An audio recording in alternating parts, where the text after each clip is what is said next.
This channel does not promote any violent, harmful, or illegal activities. All content provided by this channel is meant for an educational purpose only. MDH chana masala এখন ছোলা হোক বা বরবটি দানা, সাদা চানা হোক বা কালো, সব রান্নাই হবে অসাধারণ। পূর্ব মেদিনীপুরের সোনাচূড়া কৃষি উন্নয়ন সমিতির ভোটে গেরুয়া ঝড়। 12টি আসনের সবকটিতেই জয়ী বিজেপি। তৃণমূল শক্তি প্রয়োগ করে জিততে চাইলেও ব্যর্থ হয়েছে দাবি বিজেপির। পাল্টা বিজেপির বিরুদ্ধে টাকা দিয়ে ভোট কেনার অভিযোগ তৃণমূলের। সমবায় সমিতির জয়ী সদস্যদের অভিনন্দন শুভেন্দু অধিকারীর।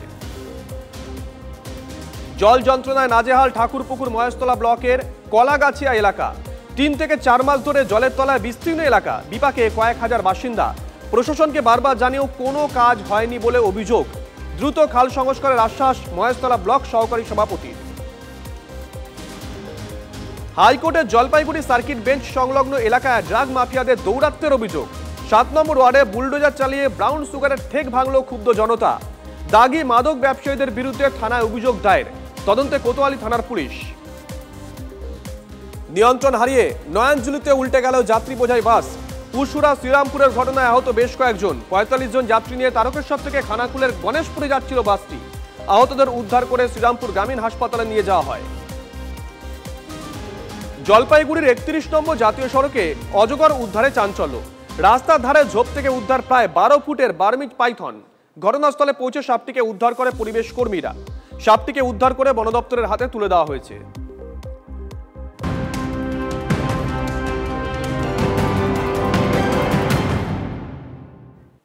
নমস্কার, দেখছেন টিভি9 বাংলা। আপনাদের সঙ্গে রয়েছি আমি শুভজিৎ মিত্র। ঘড়ির কাঁটা সন্ধ্যে 7টা মানেই বেঙ্গল ব্রেকিং।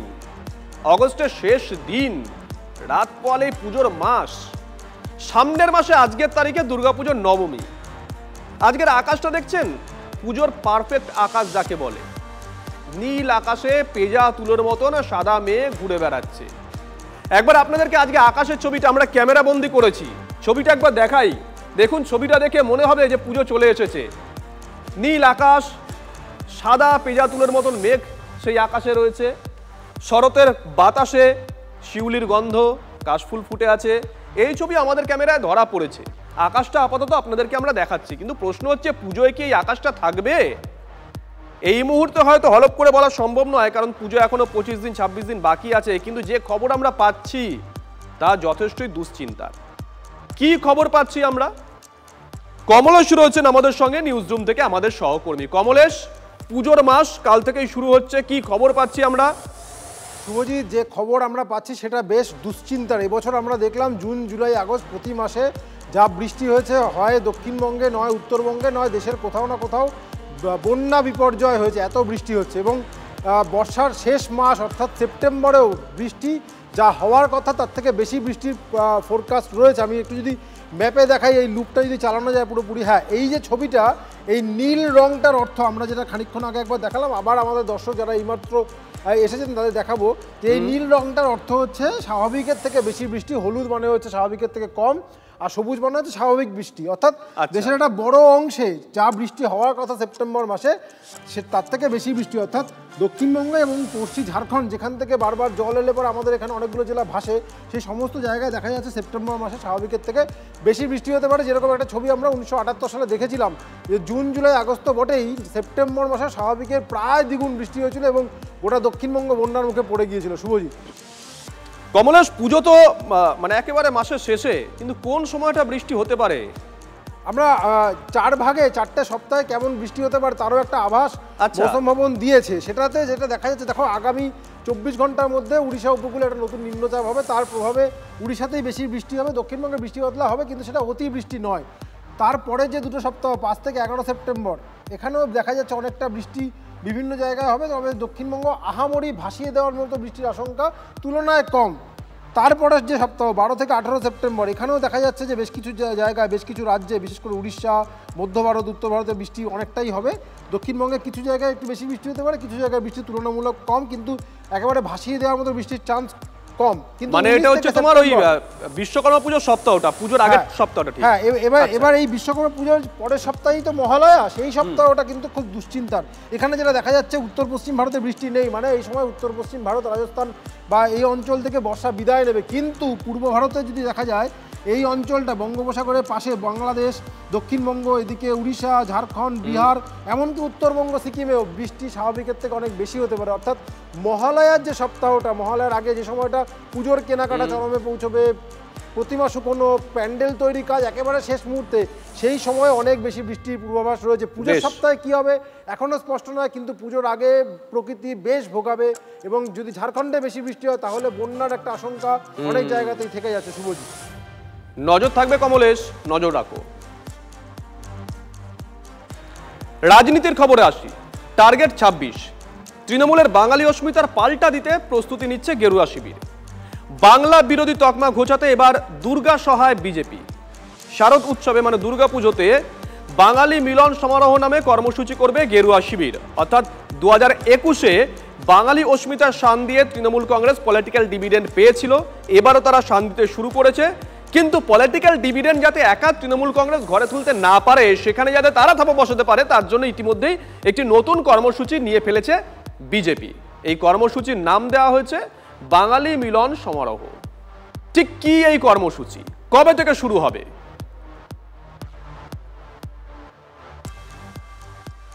আমরা আমাদের সহকর্মীর কাছ থেকে জানবো, তবে তার আগে বিজেপির তরফ থেকে কি বলা হয়েছে শোনাই। পুরোপুরিভাবে দিল্লির সরকার, দিল্লির লেফটেন্যান্ট গভর্নর সবাই বাঙালিদের পুজো যত সুন্দরভাবে হয়, উৎসবের মতো যেভাবে বাংলায় পালিত হয়, তারা যেন কোনোভাবে অনুভব না করে যে তারা বাইরে, সেই জন্য পুরোপুরিভাবে চেষ্টা চালিয়ে যাচ্ছে। গোটা দেশ জুড়েই যেখানে বাঙালিদের পুজো হচ্ছে, আমরা কোথাও না কোথাও আমরা যুক্ত হচ্ছি, এক একজন এক একটা রাজ্যে আমরা যুক্ত হচ্ছি, এবং যেখানে তাদের বাঙালিরা যাতে কোনো রকম অসুবিধে তারা সে সরকার থাকুক কি সরকার না থাকুক, আমরা প্রবাসী বাঙালিদের সাথে রয়েছি। এবং যে কথা মমতা বন্দ্যোপাধ্যায় বলছে যে বাংলার বাইরে নাকি মানুষরা যারা বাংলাতে কথা বলে তাদের উপর নাকি আক্রমণ করা হচ্ছে, এটা সম্পূর্ণ মিথ্যে আমরা দেখিয়ে দিতে চাই। এবং তারা নিজেরা বলছে আমরা যতদিন বাংলায় তৃণমূলের সরকার আছে আমরা বাংলায় আর ফিরতে চাই না। দুষ্মন গৌতমের নেতৃত্বে কমিটি তৈরি হয়েছে আপনাদের, মানে গোটা দেশ জুড়েই আমাদের তরুণ চুগজি এবং দুষ্মন গৌতমজি দুজনের নেতৃত্বে কমিটি তৈরি হয়েছে এবং আমাদের বাংলা থেকে প্রত্যেকেই যাওয়ার দায়িত্ব দেওয়া হয়েছে। কর্মসূচির নাম দেওয়া হয়েছে বাঙালি মিলন সমারোহ। দেশের বিভিন্ন প্রান্তেই বাঙালিরা দুর্গাপুজোর আয়োজন করে থাকে, আপনারা জানেন। সেখানে যাতে কারো কোনো অসুবিধা না হয় তা দেখাশোনার জন্য কমিটি গড়েছে বিজেপি। নেতৃত্বে রয়েছেন দলের দুই সর্বভারতীয় সাধারণ সম্পাদক দুষ্মন্ত কুমার গৌতম এবং তরুণ চুগ। তাদের নেতৃত্বে বিভিন্ন রাজ্যে কমিটি তৈরি করা হয়েছে। সেখানে স্থানীয় নেতৃত্বের পাশাপাশি বঙ্গ বিজেপির নেতৃত্বকেও দায়িত্ব দেওয়া হয়েছে। এহেন আবহে আগামী মঙ্গলবার রাজ্যে এসে এই নিয়ে দলীয় নেতৃত্বের সঙ্গে বৈঠক করার কথা রয়েছে তরুণ চুগের। অর্থাৎ এ রাজ্যে মানে বঙ্গ বিজেপির কোন নেতা কোথায় কি দায়িত্ব পাবেন সেটা বোধহয় সামনের সপ্তাহে পরিষ্কার হয়ে যেতে পারে। ব্যাক টু ব্যাক আরো একটা বড় খবর, মহুয়া মৈত্রের বিরুদ্ধে এবার ছত্তিশগড়ে এফআইআর। কেন্দ্রীয় স্বরাষ্ট্রমন্ত্রীকে হিংসাত্মক আক্রমণ, এবার ভিন রাজ্যে মহুয়ার বিরুদ্ধে এফআইআর। এর আগে কৃষ্ণনগরে কোতোয়ালি থানা এবং টিটাগড় থানায় অভিযোগ দায়ের হয়েছিল, আর এবার ছত্তিশগড়ের রায়পুরে মহুয়ার বিরুদ্ধে এফআইআর করল বিজেপি।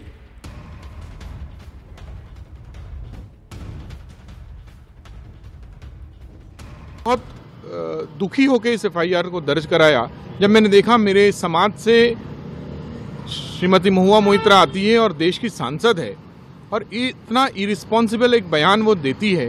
देश के सर्वोच्च पद पर बैठे गृह मंत्री श्री अमित शाह जी के लिए बोलते हैं कि गला काट देना चाहिए और गला काट के प्रधानमंत्री जी के मेज पर रखना चाहिए, तो ये बहुत ही गलत निर्लज्जता थी। इसके खिलाफ मैंने कंप्लेंट लिखाया जिसमें आगे चल के एफआईआर हुआ। और मैं चाहता हूँ ऐसे लोगों को पार्लियामेंट में भी जगह ना रहे और ऐसे लोगों को समाज में भी बहिष्कृत किया जाना चाहिए। ये ऐसे लोग हैं जो उस बंगाली समाज को बदनाम करने में लगे हुए हैं, जिस समाज से स्वामी विवेकानंद जी आते हैं, जिस समाज से रविन्द्रनाथ टैगोर जी आते हैं, जिस समाज से नेताजी सुभाष बोस आए। ऐसे न जाने कितने ऋषि मुनियों ने बंगाली समाज में जन्म लेकर इस देश की सेवा की। आज उसी समाज से ऐसी कुत्सित बातें आ रही है, तो निश्चित रूप से ये समाज की गलती नहीं है, उस व्यक्ति विशेष की गलती है। इसलिए उस व्यक्ति विशेष के खिलाफ एफआईआर करके उसको सजा दिलाना और उनका पार्लियामेंटेरियन का पद उनसे छीनना, यही उद्देश्य है, ताकि वो ऐसी बातें आगे ना कर पाएं और कर भी पाएं तो केवल घर में बंद होकर कर पाएं। দেখুন, এই কর্মসূচি বিজেপির তরফ থেকে পুজোর দিনগুলোতে পালন করা হবে, কিন্তু পুজোর মাস আগামীকাল থেকে শুরু হচ্ছে। তাই আগামীকাল একেবারে পুজোর মাসের প্রথম দিনই পথে নামছে বিজেপি। কংগ্রেস এবং তৃণমূলের বিরুদ্ধে ভাষা সন্ত্রাসের অভিযোগ করছে তারা। আগামীকাল পথে নামছে বঙ্গ বিজেপি। আগামীকাল দুপুর 2টায় রাজ্য বিজেপির সদর দপ্তর, সেখান থেকে প্রতিবাদ মিছিল। প্রধানমন্ত্রীর উদ্দেশ্যে কংগ্রেস নেতার মন্তব্য এবং অমিত শাহকে মহুয়া মৈত্রের আক্রমণ করতে গিয়ে মন্তব্য। মূলত এই দুটো ইস্যুকে নিয়েই রাস্তায় নামতে চলেছে বঙ্গ বিজেপি নেতৃত্ব। নরেন্দ্র মোদীজি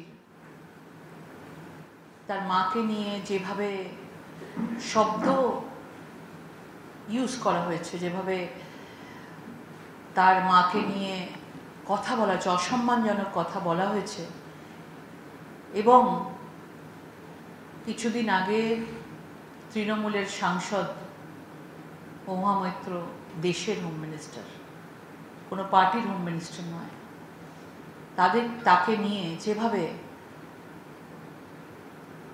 মানে অভব্য ভাষায় যে ল্যাঙ্গুয়েজ ইউজ করেছেন, যেভাবে তিনি ক্রিমিনালের মতো, সন্ত্রাসের মতো ভাষা ইউজ করেছেন, মুন্ডু কেটে টেবিলে রেখে দেওয়া উচিত। এবং এই ইন্ডি জোট, কংগ্রেস বলুন, কখনো কখনো তৃণমূলের সাংসদরা বলুন, বিভিন্নভাবে ভারতীয় জনতা পার্টিকে এবং তাদের যারা কখনো প্রধানমন্ত্রী, কখনো স্বরাষ্ট্রমন্ত্রী, বিভিন্ন লোকের ওপর যেভাবে ভাষা ইউজ করছে, আজকে আমাদের তাদের বিরুদ্ধেই আমরা সোচ্চার হচ্ছি।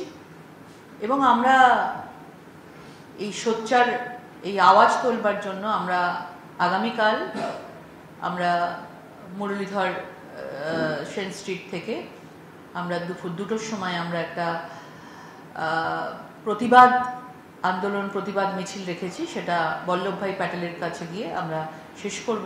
আমরা সাধারণ মানুষের সাথে থেকে, পাশে থেকে এই অন্যায়ের বিরুদ্ধে আমরা প্রতিবাদ জানাতে চাই। শুধু কালকের দিন নয়, আমাদের কালকে আমরা একটা প্রতিবাদ জানাবো, কিন্তু এই প্রতিবাদ আমাদের চলবে আগামী, আমাদের যতদিন না এই তৃণমূল সরকারের এই পতন আমরা যেন এই বাংলা থেকে উবড়ে ফেলতে পারি, ততদিন আমাদের এই প্রতিবাদ চলবে।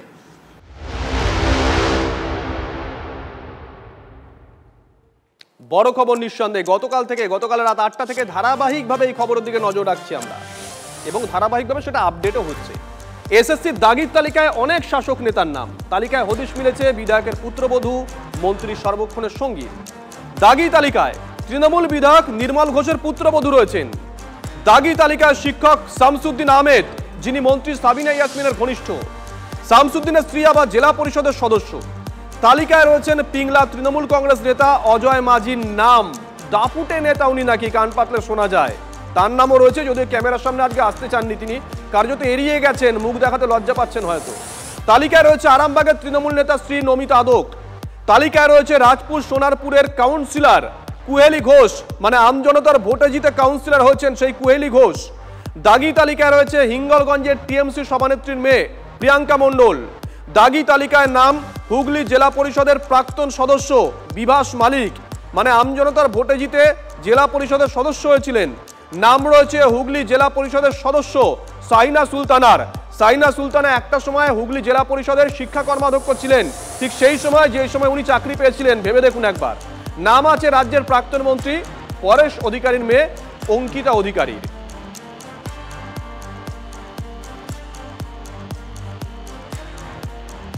এসএসসি দাগি তালিকায় 1806 জনের নাম। চিহ্নিত অযোগ্যদের সংখ্যাটা অন্তত 5-6 হাজার হওয়া উচিত। টিভি9 বাংলায় দাবি করেছেন প্রাক্তন বিচারপতি তথা বর্তমান বিজেপি সাংসদ অভিজিৎ গঙ্গোপাধ্যায়। লিস্ট তো একটা যেটা বেরিয়েছে সেটা একটা ভাঁওতাবাজি।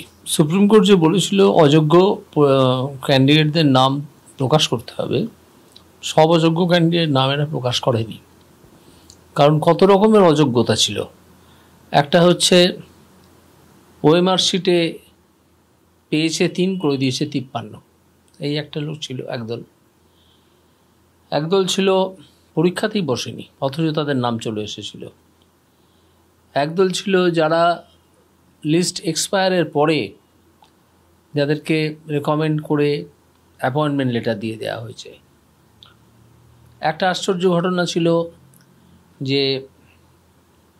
যে কজনকে স্কুল সার্ভিস কমিশন রেকমেন্ড করেছিল তার চেয়ে অনেক বেশি চাকরি দিয়ে দিয়েছিল মধ্যশিক্ষা পর্ষদ, কারণ চাকরি দেওয়ার লাস্ট অ্যাপয়েন্টমেন্ট লেটার দেওয়ার কথা মধ্যশিক্ষা পর্ষদের। এটা হলো কী করে? এইসবের কোনো, এই তালিকা থেকে এইসবের কোনো চিহ্ন খুঁজে পাওয়া যাচ্ছে না, কোনো চিহ্ন নেই। এমনকি যে চিহ্ন থাকতে পারত কোন স্কুলে এরা কাজ করত সেটাও উধাও করে দেওয়া হয়েছে, সেটাও দেওয়া হয়নি। অর্থাৎ সুপ্রিম কোর্ট যে স্বচ্ছতার জন্যে, পাবলিক ডোমেইনে পুরো ব্যাপারটা আনার জন্যে যে নির্দেশটা দিয়েছিল সেই নির্দেশটা অক্ষরে অক্ষরে অমান্য করা হয়েছে।